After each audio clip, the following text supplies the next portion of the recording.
Hi guys, Richard here.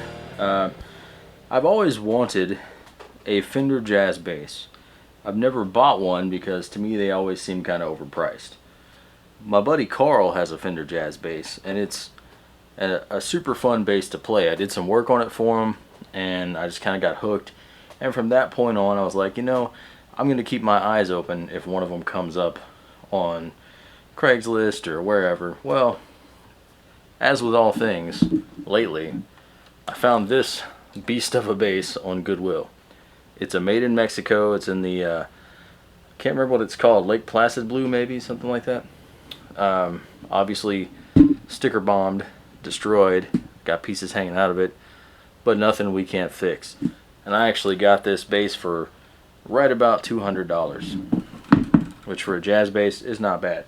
Today, what I plan on doing is replacing the little parts that I can replace, and then another video we're going to do the pickups and the electronics. I'm still waiting on the new electronics plate, so I'll do all that at one time. Today though, we're going to go over the parts we're using, and first and foremost, I really like this color, but I don't really like the white pick guard. I mean, I can take it or leave it, you know. So I picked up this Music Lily pick guard here, you know, pretty stock, but it's black, and I think that'll look cool. I'm thinking about blacking out all the parts, and I can tell you this will not fit. So we're not blacking anything out today. That's just how it works. This said for Mexican bass, Mexican jazz bass, I can tell you right now that is not gonna fit. This is a 5-string pick guard. That's what that is. The spacing here is wider and at the neck. I ordered a 4-string pick guard. Okay, so no pick guard. Anyway, when I get a pick guard, it will look like this. However, tonight we should be able to replace the tuners. I have ordered a set of Schaller Tuners. The plan was to black out the hardware. The point of this bass is to be a really good studio bass. I think every studio needs a 5-string bass. So these are our Schaller Tuners, which are just Fender sort of replicas, but they're really nice. I think they have an 18:1 ratio maybe. Just cool black tuners that are pretty much direct drop-in replacement, I hope, for the ones that are in there. So that's the point of those.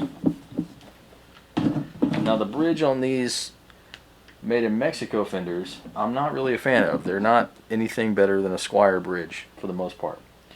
So I got a Babix full contact bridge, which maybe that will focus. Maybe this will be in focus, that'd be nice.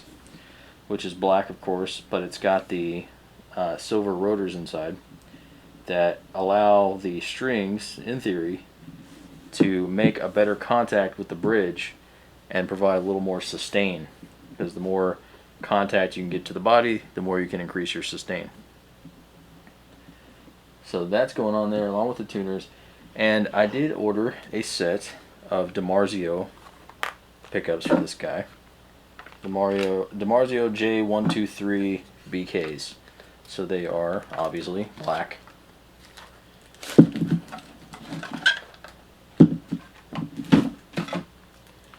And if I take one of these out, you'll be able to see the difference in between these and your regular J-bass pickups. These are humbuckers built in. If you look, you can see in the magnet here, there's 2 magnets, because there's 2 separate coils that are the polarities reversed on one so that they cancel the hum. I know you're like, Richard, why did you order a J-bass just to replace everything on it? Well, like I said, I want this to be a really good playing studio bass, and I have to customize everything to make it my way anyway. But also, the main reason I think to buy a Fender is for that classic feel of the neck, and for that different sounding, I don't know, there's just something about a Fender bass. That's why so many classic musicians use them. That's why you find them on every Rush record. It's good enough for Geddy Lee. It's good enough for me. And I guarantee you his electronics are much, much, much better than your standard J-Bass Electronics. So I'm going to move some cameras around, get these strings off. They also threw in this giant rubber band, so I got a rubber band for free. Happy days. Been watching Nick Zametti on YouTube. He's amazing. Oh yeah, real quick, tools. Wire clippers if you don't plan on using your strings again, which I don't. There's only 3 of them and they're rusty. A reamer just in case.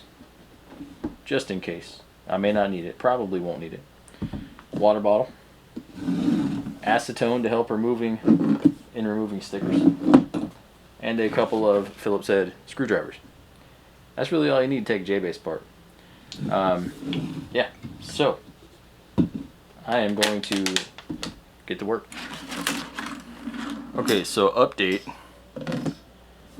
I located a black pickguard that I just had sort of old stock lying around. It's got some damage to it, but we'll use this to get the effect of what the actual one will look like when I get it. Because I'm obviously going to order another one. And I guess if you're friends with me on Facebook, you'll probably see the 5-string one. I want to get the pickguard out of the way before I start using acetone on this bass, because the acetone will not only get the sticker gunk off, it will also eat into the plastic of the pickguard. Left Earth on a mission to find help, hope for the human race. Through a wormhole they sent him. So my concern when I first saw this bass,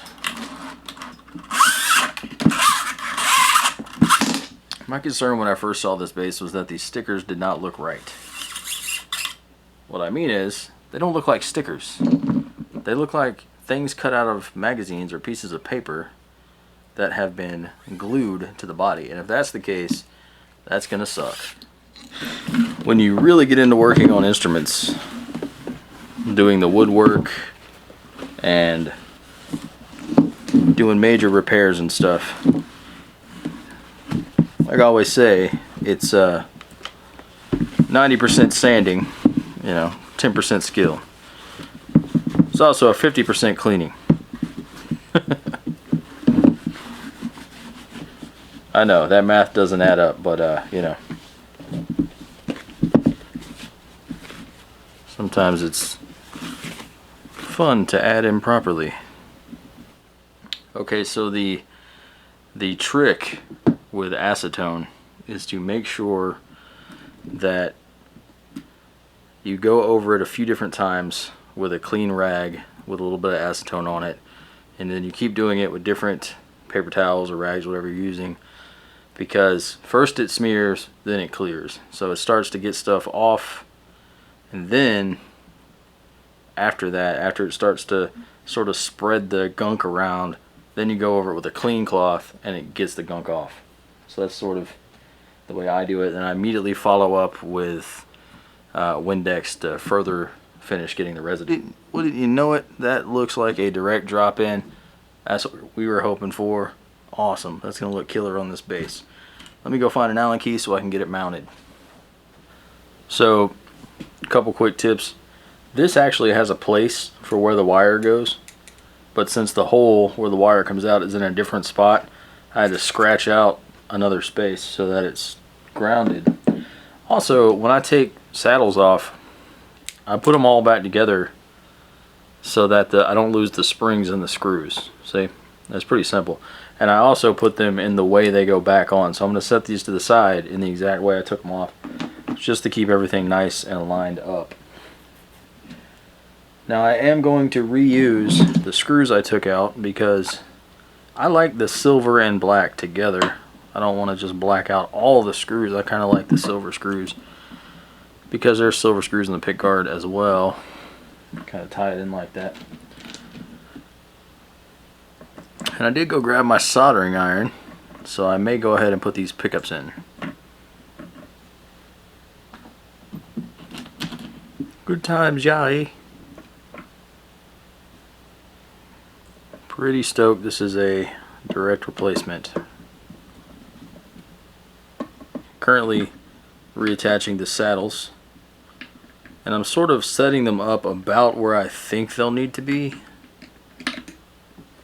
On a bass, the strings are much wider, but they also have a larger difference in between each string normally than a guitar does. So I tend to pre-space all my strings for intonation, all my saddles for the string intonation.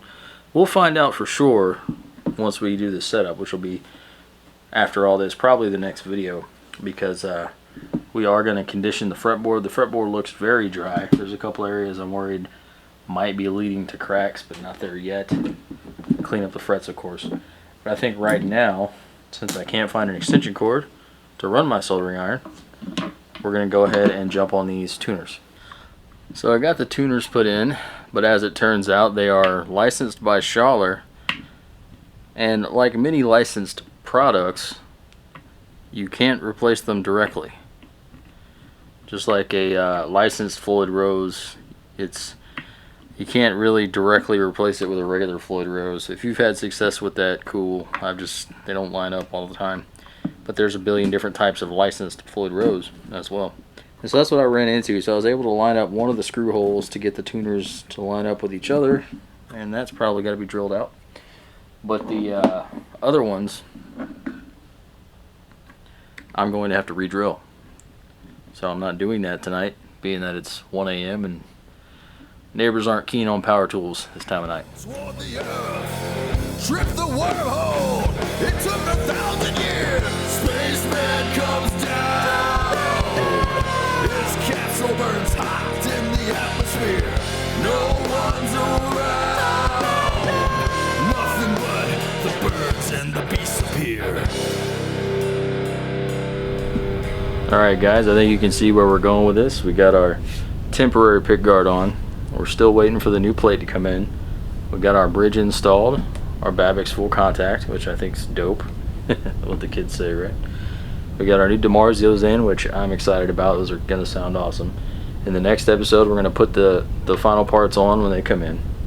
We're going to condition the fretboard and polish the frets up, restring it, do the setup, and get going. This should be a really nice playing bass, and I am excited because I got it pretty cheap. Granted, I put some upgrades on it that are fairly expensive, but they're upgrades I wouldn't have been able to afford had I paid full price for this bass. I saw this same bass in a music store today for $649, and I paid right about $200, so I'm not too mad about that. Even with the upgrades, it's still cheaper than buying it new. So, I'm excited. Hope you guys are too. Appreciate you watching, and I will see you in the next episode.